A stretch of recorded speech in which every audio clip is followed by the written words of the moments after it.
Good morning and welcome to More Than Meets the Eye. I'm your host, Blind Prime, and this is my co-host, Cream the Cat, who's doing his normal job of sleeping. Yeah, you're either sleeping or you're knocking things over, or I'm knocking things over. Yeah, who's so sweet? Hey, no claws in the shirt, buddy.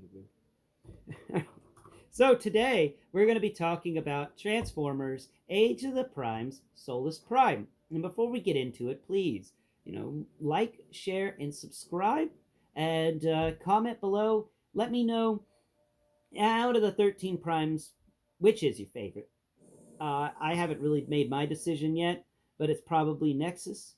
But I haven't really made my decision. I'll make my final decision on that one at the end of Age of the Primes, and we can make a video where I have all 13 standing here, and then I can go, I like this one. Yeah, I think that's the best time for that question. So disregard the question I just asked, and instead, let me know, are you going to try and collect all 13? That's a better question. Let me know in the comments below, because I am. Partly to bring it to you, and partly because I just like the idea of it, and I'm a lover of ideas. I'm a lover of fun ideas and good ideas and whatnot. So let's get into Soulless Prime today. The other female 13 primes, because I've always believed it, and you know what? Strike me down from on high if you want for this statement. But I will stand by my statement that I believe Prima Prime is a female prime, and there were two female Autobots, or two female Transformers in the first 13. Because sorry, the name Prima Prime just makes me think of, it sounds very feminine.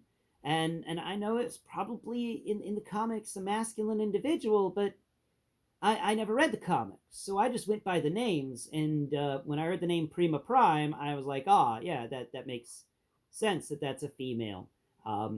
She was the firstborn, and she wields the Star Saber and tries her best to protect her siblings, and gets upset whenever things go. It just worked for it just being the older sister to all of them, and the dynamic between Prima and Megatronus is a much more dynamic when one is female and the other one is male. It's I don't know, I've always had that in my head canon, and I'll always keep that one in my head canon, because it makes more sense to me. If I ever wrote Transformers, Prima would be female in a heartbeat. Now let's get into today's video. So I like to start from the front of a mode and work my way to the back of the mode. And I also want to make another statement about the whole 13 primes thing. Many people have been saying Megatronus is evil, and Megatronus wasn't evil at the beginning. Like, he became evil because he was resentful, and he was angry, and he lashed out over time, and he just kind of became something foul. But in the beginning, when he killed Soulless, that was accidental. That was just straight up passion stuff that was not an intention. He never intended to kill the love of his life. He was not a bad guy in the beginning. He was one of the darker 13 primes. But everybody keeps forgetting that Liege Maximo was the bad guy. So, sorry, I was just watching Prime v Prime, and he was talking about stuff, and he bring it up, Megatronus, the most evil of. They're like, no, I think Liege Maximo is the most evil Prime v Prime. Liege Maximo is the most evil of the original 13 primes. You couldn't call Megatronus evil. Megatronus was like the Punisher. I mean, is the Punisher evil? Yeah? No?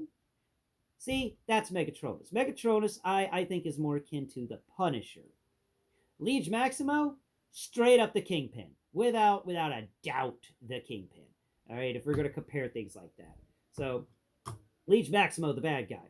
Punisher, just a guy willing to do bad things for good reasons, who got manipulated by a bad guy. That's what happened there. Yeah. So you get two of my story stuff in one video. Ooh, special day. All right, let's get into the actual review now. Let's get right into it. So, I like the fact that she's got these fun little and I keep forgetting the name of it, but it is that Snowplow. That's the word for it. Snowplow. I live in the South. Snow is, it's a fantasy. We hear about it. People up north apparently enjoy themselves in the snow, and snow causes problems. But down here in the South, we think all those are just lies. They're just lies propagated. Because we ain't never seen no snow. Sorry, I couldn't help myself, but just to poke fun at the South a bit. So there's these fun little snow plows, one on each end of this pauldron thing that's folded forwards for her, uh, for her wheels. And I like what this is because it reminds me a lot of like pardon me, 1920s style vehicles and stuff. And they had those fun wheel wells. But in those vehicles, you had the wheel, and then the wheel well kind of did this loop in drag thing where it was as long as this pauldron is, but it went the other way.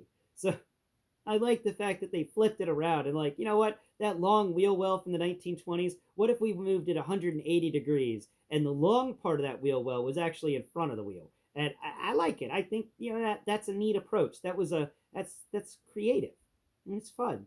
And I like the little snowplow edges on the front of each of those, so that way while she's driving, she can pour a bunch of snow right in here to her grill. Let's talk about that grill real quick because you move your finger up the sides of these pauldrons and you get some lights etched into here. You get a lot of cool little vehicle patterns and stuff. And there is a nice wheel well that goes around, but it allows for the top of the wheel to be visible. So, it's not a very safe wheel. But we come inside of these two shoulder pauldrons turned front wheels, and there is this really, really cool grill. It comes down all the way from the bottom. There's no bumper down here. It just starts at grill and goes all the way up till you get to the edge of the hood up here where we got some more etchings and stuff. And it feels like there should be a symbol etched into the plastic here. And I will say, vehicle mode wise, missed opportunity not giving us just a little bitty nubbin on the end here that was her symbol or something like that, because this grill desperately needs a hood ornament. We just desperately need a hood ornament in the very center, sticking up just a little bit because of the way this feels. This is a hood ornament worthy truck. That is what this is. And on the sides of the grill, like once we get it all the way up here to the front, we get this little line. That's its own little texture in there, very smooth, but it sticks it out and it makes it come back here. And then we have where they actually took the seam for where this grill folds into the underside of the hood during the transformation, and they made that seam actually a part of the vehicle. So from the seam to the front of the grill, like where it bends down, because this actually comes up at a small angle. It's not like a normal grill that comes up at 90 degrees. No, this thing comes up like, it starts back. It starts deeper in the vehicle, and then it cuts up. It reminds me a little bit of,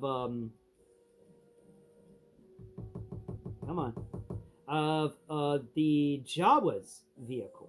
How the Jawa's vehicle has that fun little cut there where it kind of slopes up. That's very similar here.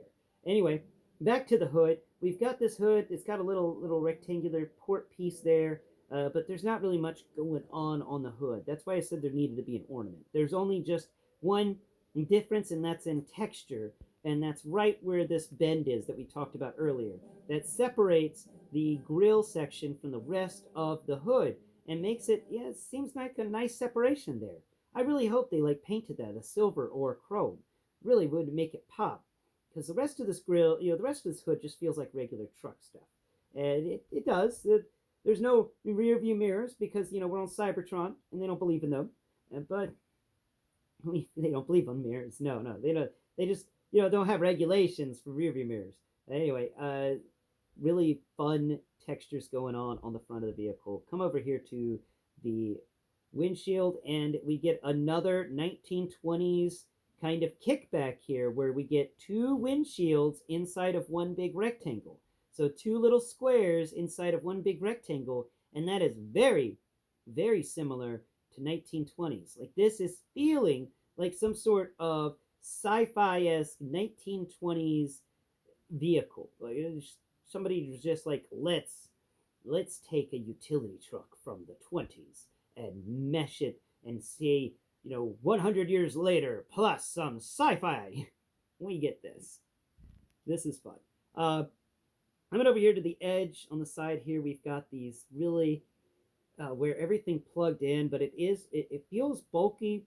It feels like it comes out a bit more, like there's not supposed to be a door or anything like that, and that makes sense because there's not really doors in the Cybertronian modes, because they don't really carry people around. They don't carry smaller things around. Some of them do, but not all of them. And it doesn't seem like Soulless Prime is one of them that carries passengers. Now over here to the back, and I may be wrong about that. There may be hidden amongst all this some sort of, because that could be a door handle, like that area uh, near the yeah. Let's see. From the front, from the top, we got what feels like a side mirror. Then we have what feels like it could be something like a rearview mirror or a handle for a door. And then we come down here and we get a couple of moldings. We get a little fold in the metal happening here where it folds down.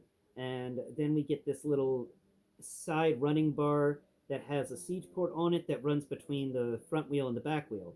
And it comes together nicely, but it definitely feels, space truck. This is space truck, but space gangsta 90s mafia truck. Yeah, not 90s, 20s. Yeah, space sci-fi 20s mafia truck. Coming over here to the back, we've got a little spot that is cut out. It's a little port, but it's not for a 5mm peg. It's like a 1mm or 2mm port. I don't know what that's going to be used for, but we'll probably get stuff later on that can connect into that. There is kind of a gap between that area and the little ports and then the back wheels, as if these little ports, the gap there is specific to assist a robot in getting closer to plug something into that little port. I don't know what would go in there, but I do think it's kind of neat, and I like the idea that it's even there. So coming over here to the wheels, we got one wheel sticking out on either side of the rear, and there's no wheel well or anything. They just kind of hang out. And then on the back end, we've got the back of the knees all folded up to create a tailgate. And I like the fact that they're on the side. We've got the fun vents that were on the side of her legs, and it's right above these wheels. So we get this really nice texture differential. We got the inside of here, we got these fun textures, and then you have the texture of the wheel right next to it. And then you have the smooth texture of the side of the vehicle. And this feels like a utility vehicle, akin to the utility vehicles that contractors would use. The contractor that has a welding contractor or something, you want to keep all your acetylene and things like that on its nice little flatbed, and you have a cover on it. And that's what this feels like. It feels like a contractor's utility truck that they carry all their equipment and tools on, and that has a nice molded cover on top of it to keep everything safe and dry and away from the weather. And speaking on that cover, this is the most unique part about this vehicle mode, next to the awesome grill, because I'll give that grill some props. This back area on her feels kind of like a beetle's shell, and I like its curve. I like it. I like it a lot. I love how this thing gets this fun curve in here, and I love how there are just random curves throughout this. But this nice little arch at the top, where we get kind of the back of a beetle, where everything is folded up quite nicely, and you get the impression that this is one solid utility vehicle.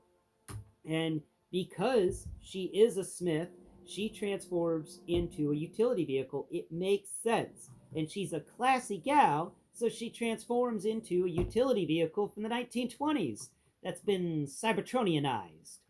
Because that one also makes sense. I mean, she's a classy gal. Yeah, Soulless is classy.